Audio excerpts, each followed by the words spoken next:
খাবার হাতে নিয়ে দরজার সামনে এখানে দাঁড়িয়ে দাঁড়িয়ে কি দেখছো? তুমি আমার ঘরে কেন ঢুকেছো? হ্যাঁ, ওইদিকে খিদার যন্ত্রণায় আমার পেটে মনে হচ্ছে ইঁদুর ছানা দৌড়াচ্ছে, ঘরে না ঢুকে রাস্তায় দাঁড়িয়ে আছো। তুমি আমাকে দেখে নিশ্চয়ই মজা নিচ্ছিলে, তাই না? আগে না রাজকন্যা, আপনি তো সকাল সকাল বলেছিলেন আপনার অনুমতি ছাড়া আমি যেন আপনার ঘরে না ঢুকি, তাই আমি আপনাকে অনেকবার ডেকেছি, কিন্তু আপনি আমার কোনো কথাই সাড়া দেননি। তাই তো আমি সেই দুপুর থেকে খাবার নিয়ে দাঁড়িয়ে আছি।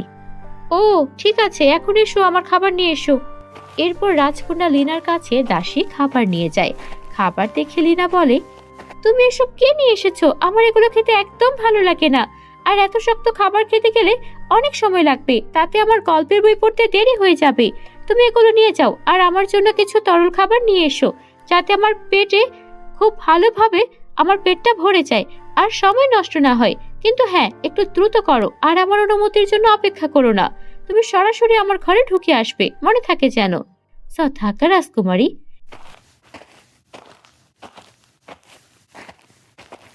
কিছুক্ষণ পর দাসী রাইমা রাজকন্যার জন্য অরেঞ্জ জুস নিয়ে আসে। রাজকন্যা লিনা দেখে হেসে বলে, বাহ, তুমি আমার জন্য কত সুন্দর খাবার নিয়ে এসেছো।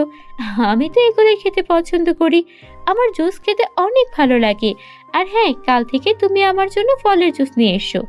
ঠিক আছে রাজকন্যা, আপনি যেভাবে বলবেন আপনার জন্য আমি সেই রকমই খাবার বানিয়ে আনবো।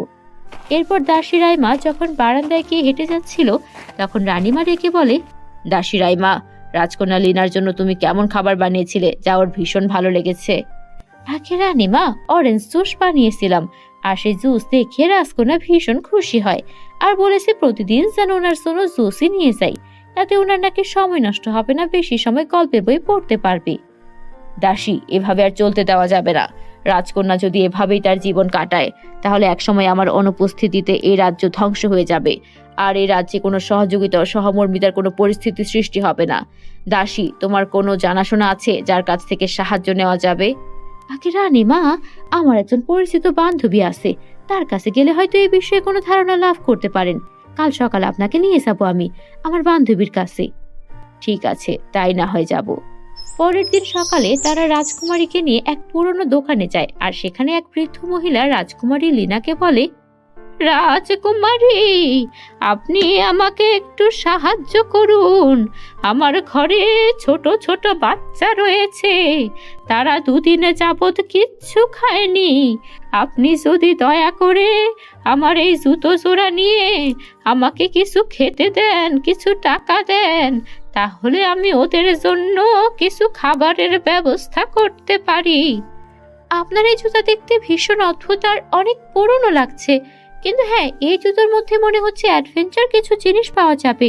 তাই তোমার কষ্ট এবং আমার কৌতূহলের জন্য আমি এই জুতো জোড়া নিলাম, আর এই নাও তোমার জুতোর মূল্য। তারপর রাজকন্যা লিনা পুরনো জুতা জোড়া নিয়ে রাজমহলে ফিরে আসে, আর রাজকন্যা লিনা জুতো জোড়া তার ঘরে রেখে দেয়।